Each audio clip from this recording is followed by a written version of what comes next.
Ek probeer elke week nie vir julle sê hoe opgewonde ek is om die woord te bedien nie, en elke week faal ek, want ek is regtig elke week kinderlik opgewonde om die woord van die Here te deel. Dit is vir my so lekker, en ek het vroeg in die week wat verby is al reeds geweet wat ek vandag gaan deel, want die Here het iets met my gedeel in 'n boek wat ek besig is om te lees, en ek het geweet ek moet dit deel. Maar voordat ek my gedagtes met julle deel, daar's 'n liedjie wat ons dikwels sing wat sê ek wil gereed wees. En elke keer as ons die liedjie sing, dan wonder ek by myself, weet ons werklik waar wat ons eintlik sing, want daar's so gedeelte wat sê kom vorm my net soos U wil. Kom reinig my in die vuuroond van U heiligheid. En dan dink ek, is alles goed en wel om dit op 'n Sondagoggend te sing, wanneer die lirieke op die bord is, maar in die week, wanneer die Here ons kom vorm, soos wat Hy wil, dan raak ons ongelukkig. Wanneer ons in die vuuroond beland, dan vra ons, Here, hoekom is ons nou hier? Hoekom gebeur hierdie dinge in my lewe? Want ons het dit gevra Sondagoggend, toe ons saam gesing het. So wil sommer op 'n ligter noot vanoggend se boodskap open. Daar's hierdie staaltjie van 'n dominee wat gaan huisbesoek doen het, en hy kom toe by een van sy lidmate, en terwyl hulle lekker sit en koffie drink, en ek glo sekere melktert of koeksisters eet, toe vloei die gesprek in die rigting van ons as kinders van die Here se vyand, en die dominee vra toe vir die broer, is jy nie bang vir die duiwel nie? En hy het so rukkie gesit en gedink en gesê, tot die dominee se verbasing, nee dominee, ek is nie bang vir hom nie. Die dominee sê toe, maar hoe kan jy nie bang wees vir hom nie? Hy sê, dominee, want hy sê, ek wat elke Sondag van hom nonsens praat nie. So ek hoef nie bang te wees vir hom nie.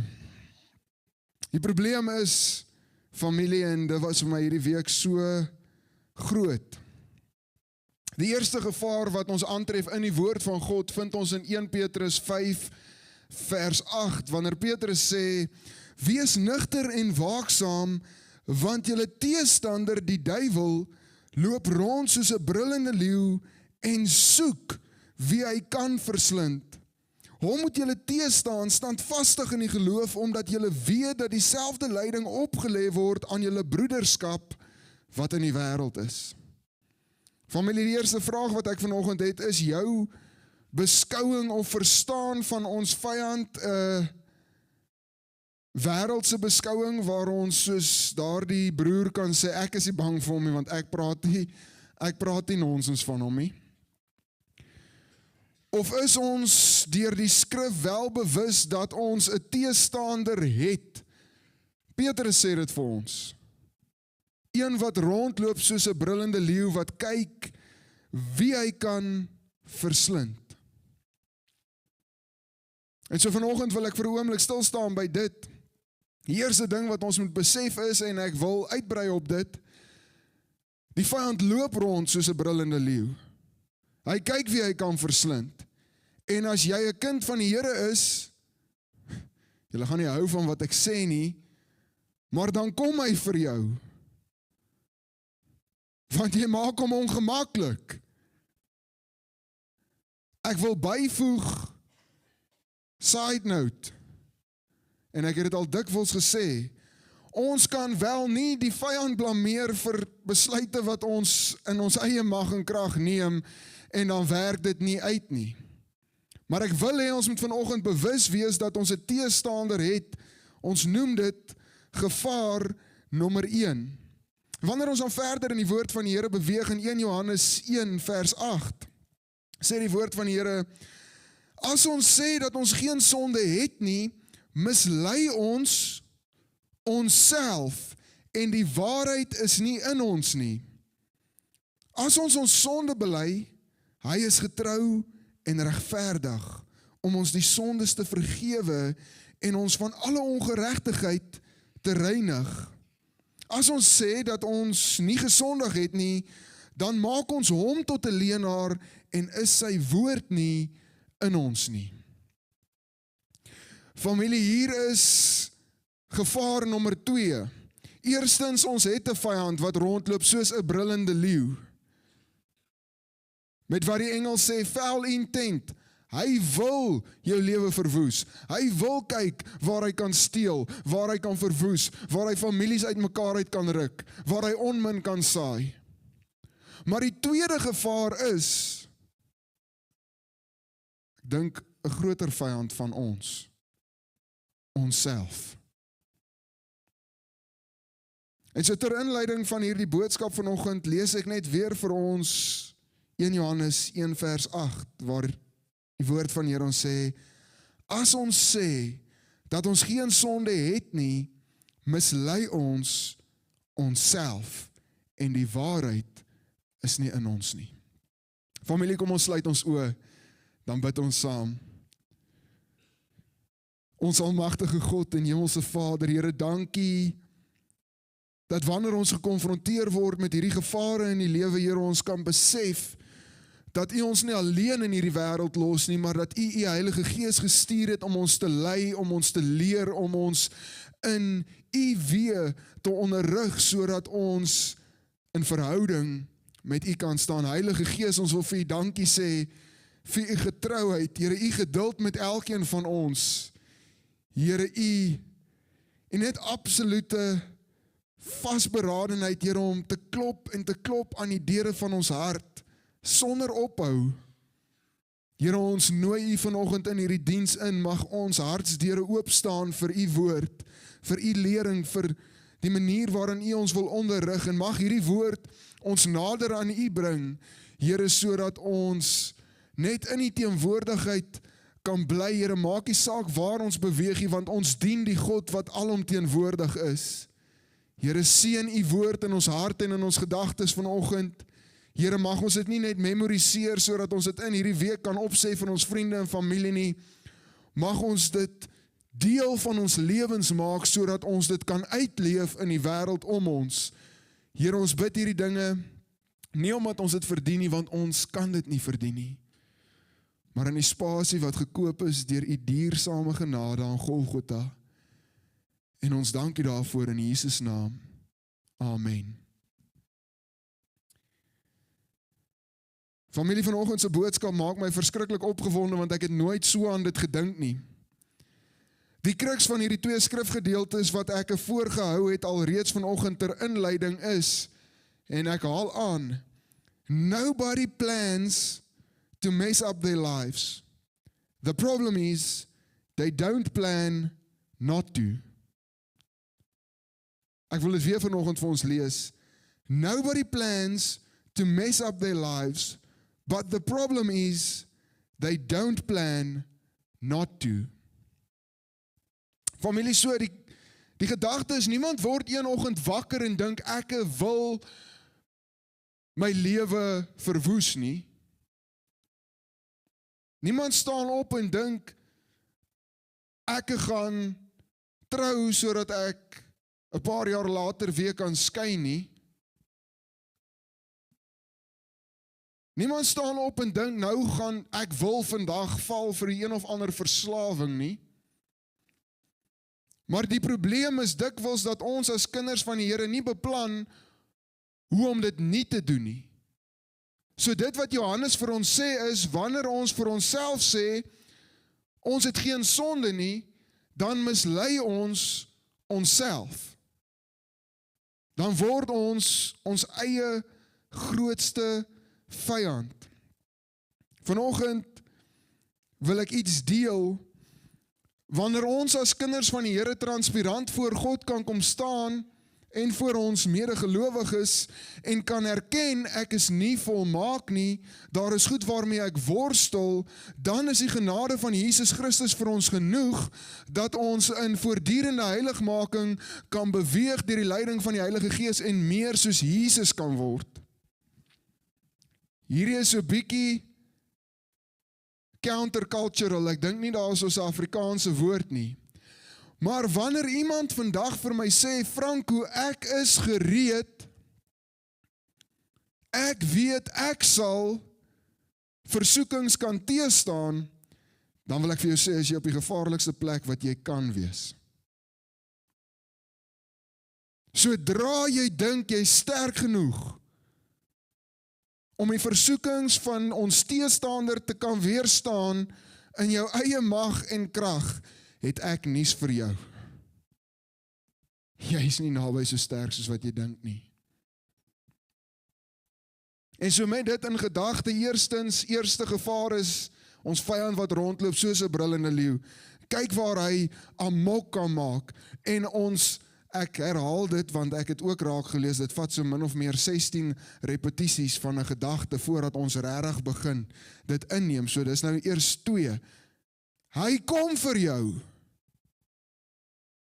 Jy is nie gevrywaar van sy aanvalle nie, veral nie as jy in die wil van God beweeg nie. As hy nie vir jou kom nie, dan moet jy begin vra. Die tweede gevaar is, jy is nie sterk genoeg om in jouself weerstand te bied teen hierdie vyand nie. En as jy dink jy is, dan is jy in 'n gevaarlike plek. So terwyl ek lees in hierdie week is 'n boek van Craig Groeschel en ek skryf die hoofgedagtes aan hom toe, want ek weet die Here het dit met hom gedeel, maar is God se woord en is so kragtig dat ek dit moet deel. Die boek se titel is Thinking Ahead.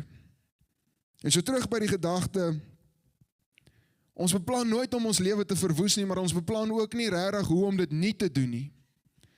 En wanneer dit kom by versoekings, dan dink ons by onsself, soos wat ons nou al reeds vir mekaar gesê het, as ons in die spasie kom, sal ek sterk genoeg wees om dit te kan weerstaan. Maar dan weet ons nie eintlik wat om te verwag nie. So ek wil vir ons lees vandag uit Rigter 16, en ek dink ons almal ken hierdie verhaal baie goed, want is een van die kinderbybel gunstelinge. Rigter 16 begin baie rof, ek het gekies om eers by vers 7 te begin, want daar is partykeer woorde in die Bybel wat my effens laat bloos as ek dit moet lees, maar dit is nie die kruks van wat ek met julle wil deel nie. In Rigter 16 vers 6, nadat Samson verlief geraak het op Delila, wat 'n Filistynse vrou is, vra Delila vir Samson, vertel my tog waardeur jou krag so groot is en waarmee jy gebind kan word om jou te bedwing. En Samson sê vir haar, as hulle my bind met 7 varslyne wat nie uitgedroog is nie, dan sal ek swak word en wees soos 'n ander mens. Julle, wanneer ons in retrospek die woord lees, dan kan ons nie wie kan saam my eerlik wees as ek hierdie lees, dan dink ek, ai, Samson, rooi vlag nommer 1 is die feit dat sy jou vra. Maar in steede van dat Samson dink, rooi vlag, hier moet ek uit, besluit hy nie, ek gee vir haar 'n storie, wat nie waar is nie.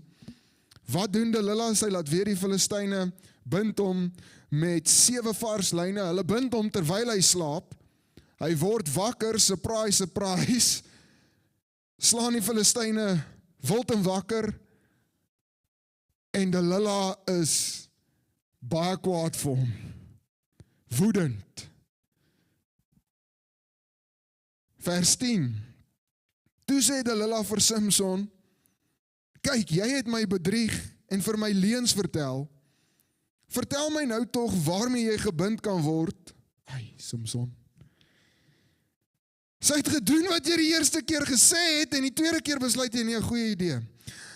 As hulle my stewig vasbind met nuwe toue, waarmee geen werk gedoen is nie, dan sal ek swak word en wees soos 'n ander mens. Julle het hierdie al gelees, nee? Wat doen Delila? Sy roep haar Filistynse vriende, hulle bind vir Samson vas. Tot hulle groot verbasing spring hy op, klap hulle links en regs. Delila raak toe al hoe kwaader. Vers 13, ek kan nie met Samson nie. Die jong mense praat van gaslight. Sy manipuleer vir Samson so, dat hy dink, hy is verkeerd om nie vir haar die waarheid te vertel nie, en weer sê sy vir Samson, tot nou toe het jy my bedrieg, en vir my leuns vertel my waarmee jy gebind kan word, en hy antwoord haar, as jy die 7 haarvlegsels van my hoof met die weefsel saam invleg, dan sal ek swak word. Samson word wakker met mooi gevlegde hare, slaan die Filistyne deurmekaar. Nog steeds nie genoeg rooi vla dat hy uit hierdie deurmekaar verhouding uit wil wegkom nie. Toe sê sy vir hom, hoe kan jy sê ek het jou lief, terwyl jou hart nie met my is nie? 3 maal het jy my nou al bedrieg en my nie meegedeel waardeur jou krag so groot is nie. En omdat sy hom met haar woorde aldaag gepers het en by hom aangedring het, het hy so ongeduldig geword dat hy kon sterf. En hy het sy hele hart aan haar bekend gemaak en aan haar gesê, daar het nooit 'n skeermes oor my hoof gekom nie, want ek is 'n Nasareër van God, van my moeder se skoot af. As ek geskeer sou word, sou my krag van my wyk en ek swak word en wees soos al die mense.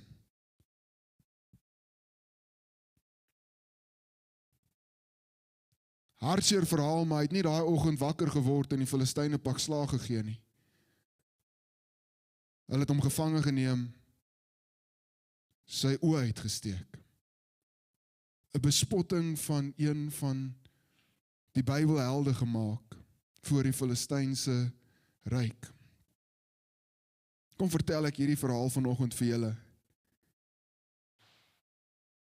Samson se plan was dalk nie om sy lewe te verwoes nie.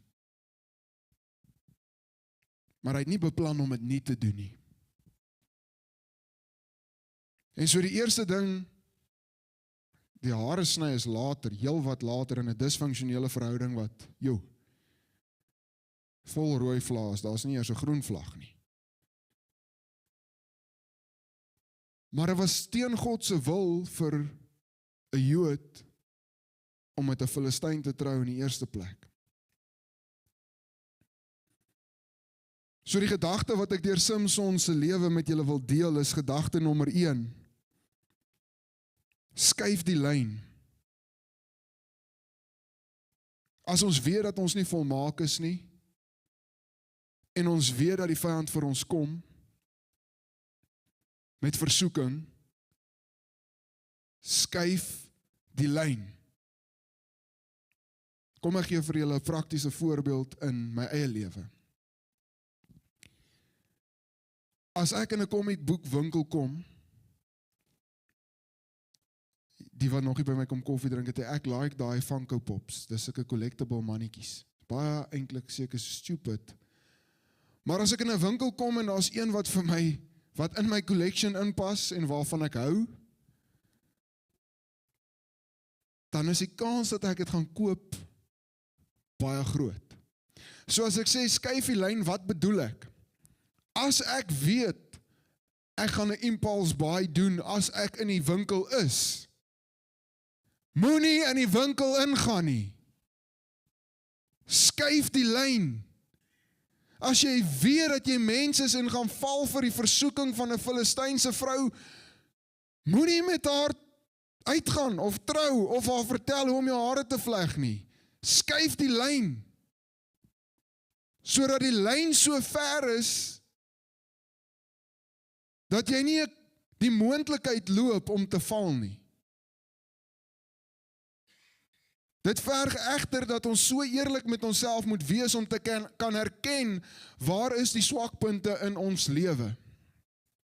Hierdie is 'n relevante een. Manne en dames, daar's 'n nuwe lyn.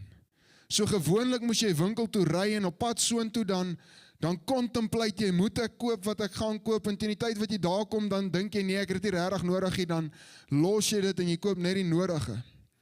Maar nou het die winkels na ons toe gekom. So jy lê 20:09 in jou bed, window shop op Temu, of wat is die ander een, wat is die eerste een wat die klere opgekom het? Shein, of Amazon, of Takealot. 20:09 het jy nou al bietjie, is jy al effens vakerig, so jy kan nie goeie besluite neem nie. En dan in steede van om nou net die hemp te koop wat jy nodig het, sien jy, want daar's altyd specials op Temu. Alles is altyd op special. So jy maak die kaart vol, met random R5 goed wat niemand ooit nodig het nie, en dan check jy uit, en dan môre voel ons, joh, nou het ek 'n dom koop gemaak, onnodig. Nou as jy weet, jy het nie genoeg selfbeheersing om Timo toe te maak nie, skuif die lyn, sodat jy nie vir die versoeking kan val nie. Hoe doen mens dit? Delete Timo. Verstaan julle die eerste konsep redelik? Skuif die lyn. Moenie jouself in die spasie bring waar jy kan val nie. Die tweede punt. Dit is vir my groot. Dit was vir my oorweldigend. So 2 Samuel 11, ons gaan na 'n ander Bybelheld toe, Dawid. Julle ken sy verhaal al te goed. Maar die woord van die Here sê, en na verloop van die jaar, teen die tyd dat die konings uittrek, stuur Dawid Joab en sy dienaar saam met hom uit en die hele Israel. En hulle het die land van die kinders van Ammon verniel en Rabba beleer, terwyl Dawid in Jerusalem gebly het. En teen die aand, toe Dawid van sy bed af opgestaan het, en op die dak van die paleis wandel, sien hy van die dak af 'n vrou wat besig was om te bad, en die vrou was baie mooi van aansien. En Dawid het ondersoek laat doen na die vrou. En hulle het gesê, is dit nie Batsheba, die dogter van Eliam, die vrou van Uria die Hetiet nie? Daarop stuur Dawid boodskappers en laat haar haal, en toe sy by hom inkom, het hy met haar gemeenskap gehad, terwyl sy haar juis van haar onreinheid gereinig het. Daarna het sy na haar huis teruggegaan, en die vrou het swanger geword, en gestuur om Dawid te laat weet, ek is swanger. Weereens familie, ek dink nie Dawid het beplan om sy lewe te verwoes nie. Maar hy het nie beplan om dit nie te doen nie. En so hy het die eerste stap van skuif die lyn gemis, en in steede van om by homself te dink, ek het nou net klaar my middagslaapie gevat, en miskien moet ek nie op die dak wees terwyl die buurte aan die bad nie. Dink hy miskien by homself, ek is die koning. Miskien sal sy daarvan hou om 'n koppie koffie te kom drink, ons sal net praat. Die vyand fluister teen die vir hom, is nie so erg nie, almal doen dit, Dawid. Might as well, Uria is besig om jou oorlog te veg, so nooi nou maar sy vrou in.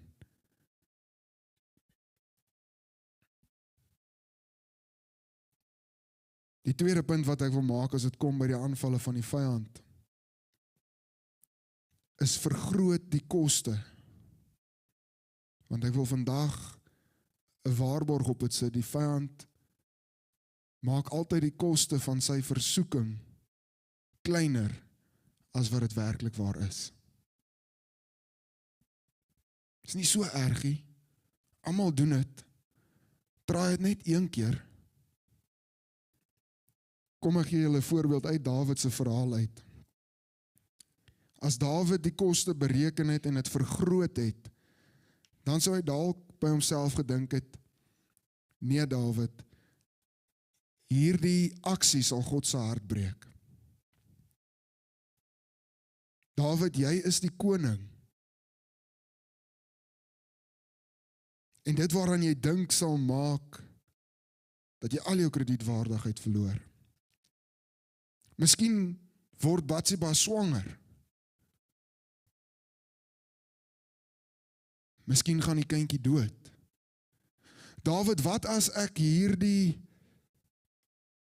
ek optree op hierdie versoeking en ek moet dalk 'n komplot loods om Uria te laat doodmaak? Wat as my kinders so ongelukkig is na hierdie optrede dat hulle rebelleer teenoor my?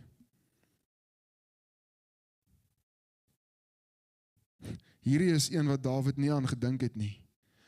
Wat as dit gedokumenteer word in 'n boek wat oor die 7 biljoen kopieë al verkoop het en almal wat die boek lees weet van jou swakste oomblik en dit sal deel van jou verhaal wees tot aan die einde van geskiedenis.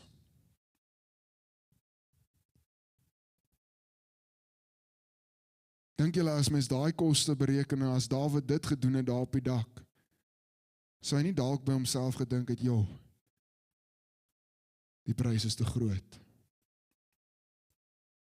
Prys is te groot. Ek kan nie hierdie prys betaal nie. Dis weg van sy roeping af. Die prys is te groot. So dan kom ons in ons eie lewens en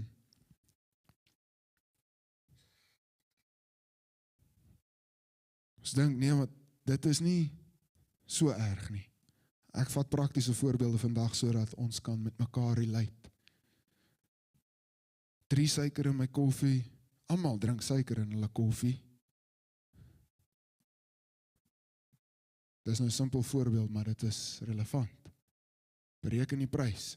Hoeveel koppies koffie drink jy op 'n dag? 5 of 6 maal 3 is 18 lepels suiker, maal 30 dae in 'n maand. Wat as hierdie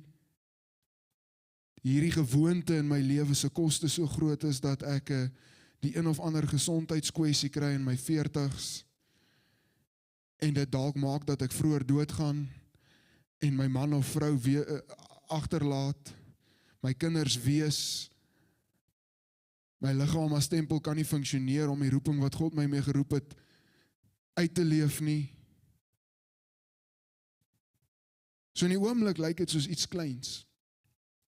Maar as ons die koste gaan bereken, dan besef ons oor die lang duur, hierdie vyand ons, wat sit 'n sluier voor ons oë vir die werklike koste. En al soveel voorbeelde. Niemand bereken die koste wanneer hulle die eerste sigaret opsteek nie. Want man, almal doen dit is nie so erg nie. Finansiële implikasie, wat kos 'n pakkie? Wie weet? Ek wil nie sê nie.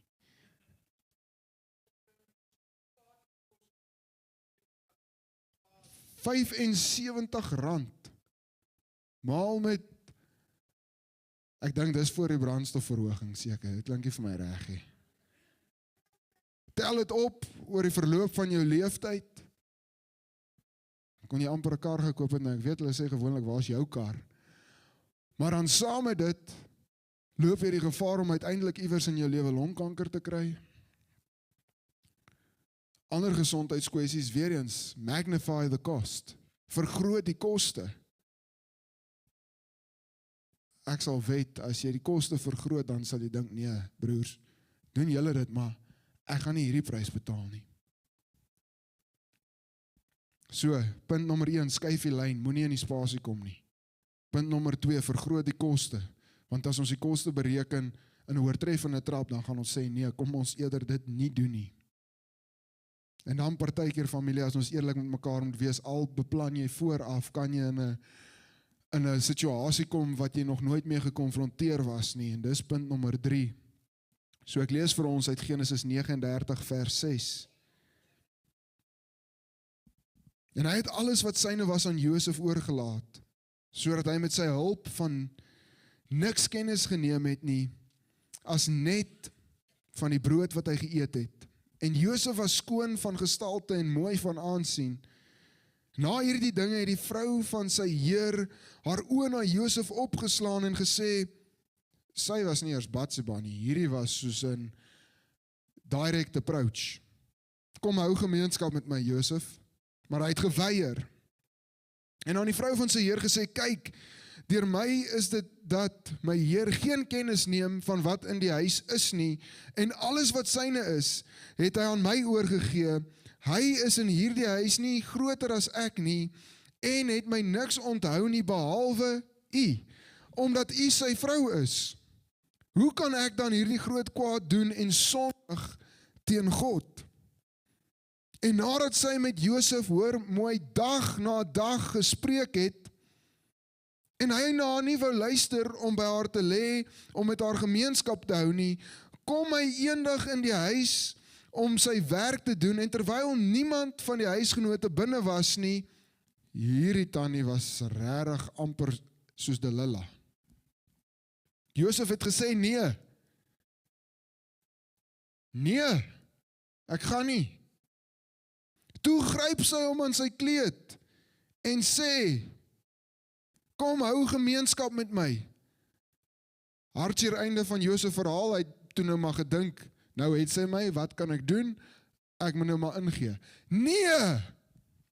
Josef het geweet voordat sy kleed gegryp het, wat hy gaan doen, as dit moet gebeur. Hy hardloop so vinnig as wat hy kan. Maar hy het sy kleed in haar hand laat agterbly en gevlug en na buite geloop. En so die derde punt, familie, is 1, skuif die lyn, 2, bereken die koste, 3, beplan hoe jy gaan vlug. As jy onverwags in 'n situasie is waar jy weet, jy die gevaar loop om te val, moet jy al reeds weet, as dit gebeur, hardloop ek uit my dennenbaadjie uit, want anders is die kans so groot, dat ek saam met Samson en Dawid met 'n rooi gesig gaan staan. En so vanoggend, familie, deel ek nie hierdie boodskap uit 'n spasie uit waar ek dink, ek kan dit doen nie, dis net deur die Here se genade. Maar toe ek die week lees, toe weet ek moet dit deel, want as ek al hierdie gedagtes vroeër in my lewe gehad het, dan was daar dalk minder oomblikke waar ek gedink het, Here, wat het ek gedoen? Want die kruks van vanoggend se boodskap weer eens is, alhoewel ons nie beplan om ons lewens te verwoes nie, het ons geen plan hoe om dit nie te doen nie. En so wanneer ons dan getrou tot ons roeping wil beweeg, dan is die beste ding wat ons kan doen, om vooraf te besluit, sou dit gebeur, dan skuif ek die lyn. As jy sukkel met alkohol, moenie in 'n kuierplek ingaan nie. Bereken die koste, hardloop, want nie een van ons is volmaak nie. En wanneer ons dit aan mekaar en aan die Here kan erken, dan is ons in 'n spasie waarin ons kan sê, Here, ek het die selfbeheersing wat 'n vrug van die Heilige Gees is nodig in my lewe. Sodat ek vooraf kan besluit, getrou tot my roeping, ek skuif die lyn. Ek sal nie my huwelik in gevaar stel deur in spasies te beweeg waar dit kan inwerk op my huwelik nie. Skuif die lyn wat vertroue aanbetref. My vrou kan enige tyd op my foon ingaan, enige plek en lees net wat sy wil. Skuif die lyn. Daar gaan nie 'n spasie van gevaar wees nie. Die tweede punt is, kom jy in die spasie van gevaar, magnify the cost, vergroot die koste. Want dan lyk dit wat die vyand bring nie meer so aanloklik nie. Die derde punt, broer,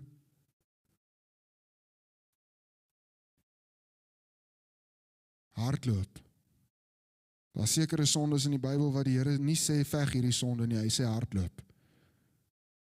Moenie probeer weerstand bied nie. Want die beste van julle gaan val vir hierdie ouetjie, hardloop. So is eintlik 3 baie praktiese, baie eenvoudige punte, maar toe ek dit hierdie week lees, toe dink ek, dis so kragtig om vooraf te kan weet. Dit wat God vir ons gedoen het, is so groot, dat ons nie met ons tone op die lyn kan vryf nie, dis klaar te gevaarlik. En as die lyn te naby kom, dan moet ons weet, daar is 'n prys om te betaal. En die vyand is 'n baie goeie marketer.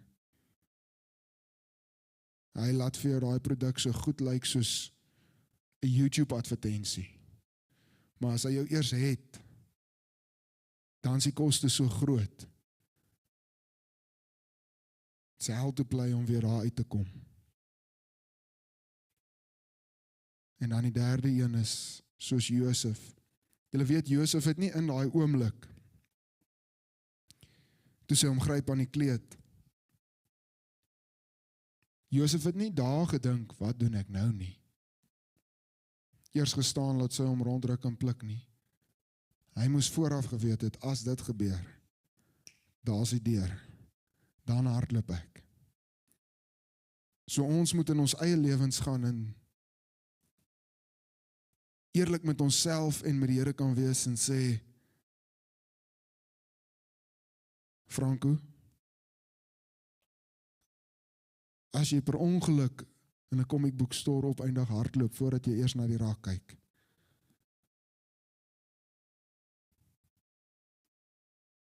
As jy tegnologie is 'n tool, as jy scroll daar op Temu, dan sê erg nog saam met jou groot bargains wat jy op 45% discount koop, want ons, soos ek sê, altyd afslag. Pop daar nog tussen deur 'n prentjie op. Maak toe, delete die app. Moenie eers 'n sekonde daaraan gee nie. Hardloop.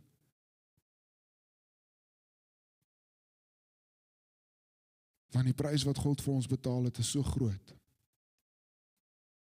dat ons nie speletjies met dit kan maak nie. Die roeping wat hy ons mee vertrou is so groot, dat selfs die kleinste prys wat die vyand aan ons voorhou te groot is, om te betaal. En so familie, vanoggend is die uitdaging, alhoewel ek weet jy nie beplan om jou lewe te verwoes nie, kom ons gaan hierdie week, en ons beplan hoe om dit nie te doen nie. En ons bid dat ons Hemelse Vader ons sal lei en ons sal leer, sodat ons, dis eintlik 3 baie eenvoudige punte, maar sodat ons dit kan toepas in ons lewens, sodat ons rein en heilig in en deur hom voor ons Hemelse Vader kan staan. Ek wil nie eers nog verder uitbrei nie, ek dink dit is so prakties soos wat dit kan wees. En ek wil vir ons afsluit in gebed. Daar is eintlik nog so baie wat ek met julle wil deel, dat as julle met die kans gee, gaan ons net aanhou kerk hê, wat my baie gelukkig sal maak, maar, en ek weet julle ook, maar ek weet ook julle lare word partykeer moeg. Maar kom ons vat hierdie boodskap en ons maak 'n deel van ons lewens, sodat ons heiligmaking kan uitleef en streef daarna om waardig te leef tot die roeping waarmee God elkeen van ons geroep het. Kom ons sluit ons oë. Ons almagtige God en Hemelse Vader, Here, dankie vir u woord wat so kragtig is. Here, dankie vir die inhoud van u woord wat genoeg is dat ons kan glo dat u is wie u sê u is. Here, en wanneer ons beweeg in die woord, dan besef ons eerstens die vyand is 'n werklikheid, hy kyk waar hy kan slag, steel en verwoes. En tweedens weet ons, Here, ons as mens sonder u het geen mag of krag om weerstand te bied nie, ons is kwesbaar. Here, my gebed is wanneer ons dink dat ons in staat is om versoekings te weerstaan, dat ons sal besef dat dit 'n gevaarlike spasie is, waarin ons vir die vyand eintlik 'n deur oopmaak, omdat ons nie 100%, 110% in afhanklikheid van u, die Heilige Gees en die genade van Jesus Christus staan nie. Here, my gebed vandag is, laat ons opnuut sal besef, Here, dat sonde kom teen 'n prys, Here, en ons weet, u genade is vir ons so groot, Here, u het vir ons gesterf toe ons nog sondaars was.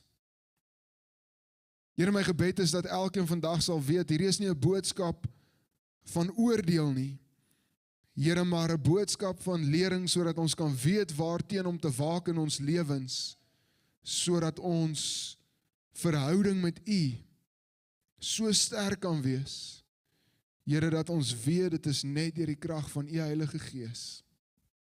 Here, daarom dan bid ek vandag vir ons geestelike familie, Here, en ek weet ons almal hier is mense, dit is so wonderlik om te weet, niemand in hierdie gebou vandag is volmaak nie, behalwe U.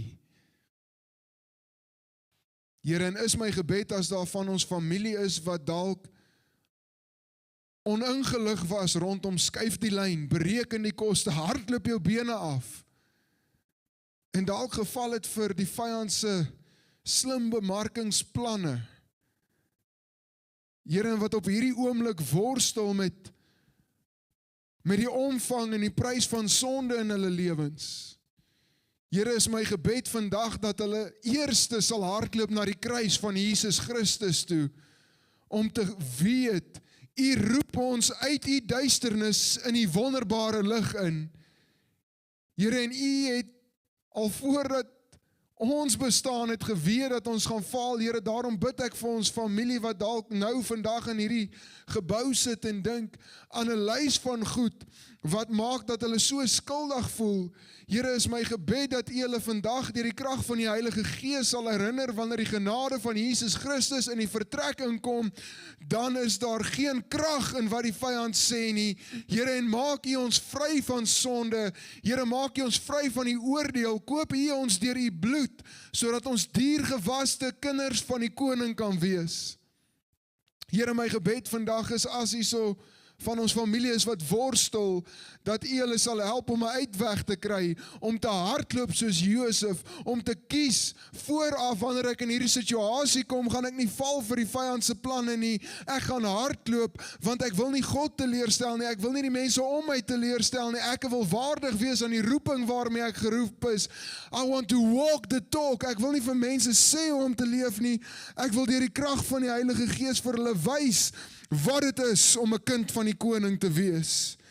Here, mag U ons, wat dalk vandag hier sit met 'n worstelstryd, mag U ons kom uitruk soos brandhout uit die vuur uit, Here, elkeen van ons familielede, Here, en mag ons dan vooraf deur die leiding van U Heilige Gees eerlik met onsself kan wees waar ons kwesbaar is en besluit, die prys is te groot, ek gaan vooraf besluit, dit is wat ek gaan doen in hierdie gevaarlike situasies. Here, en vandag kom ons in soveel afhanklikheid voor U. Bid ons, Here, weer eens, dat hierdie woord nie net hoor sê sal wees nie. Here, want wanneer ons U woord in ons lewens toepas, dan verander ons lewens. Mag ons vandag hierdie woord ter harte neem, wetend U het 'n plan en 'n doel. Here, U het elkeen van ons geroep, verskeie areas van die lewe, maar U wil ons beskerm teen ons teestander. Here, en ek sluit af met die wonderlike gedagte, alhoewel ons teestander rondloop soos 'n brullende leeu, weet ons hier in 2026, die koning wat ons aanbid, die naam vir wie elke knie sal buig en elke tong sal bely dat hy die koning is, die Alfa en die Omega, die begin en die einde, die een wat is, wat was en wat weer sal kom. Here, ons weet, Jesus loop nie rond soos 'n brullende leeu nie, hy is die leeu van Juda. Here, mag ons vashou aan U woord, wetend as ons staan in geloof, sal geen van die vyand se aanvalle slaag nie, omdat die oorwinning aan U behoort. Here, aan U kom toe al die lof en al die krag, al die heerlikheid. Here, ons woorde is te min. Mag U hierdie week saam met ons beweeg, sodat ons kies om te luister na U stem, na die kosbare stem van U Heilige Gees, vol hart en geloof aan die goeie werke wat U begin het. Here, as ons val, beloof U, die goeie werke wat U begin het, sal U voleindig. Ons loof en prys U omdat U goed is, omdat U getrou is. Here, en duisende dankies is nie genoeg nie. Ons bid dit in Jesus se wonderlike naam en ons dank U daarvoor. Amen. Baie dankie vir elkeen van julle wat hierdie tyd saam met ons uitgekoop het. Ons waardeer dit opreg. Ons wil julle egter 'n groot guns vra. Gaan like en volg ons op sosiale media sodat julle nie uitmis nie. En dan as jy wil weet hoe jy betrokke kan raak by die Therapia familie, gaan na ons webblad by therapia.co.za. Daar sal jy al die inligting kry wat jy nodig het. Ons missie is om siele te wen vir die koning van alle konings. En so ons nooi jou uit, word deel, word betrokke as jy in die omgewing is, kom kuier. En van ons kant af, wees so geseënd en baie liefde van die Therapia familie se kant af.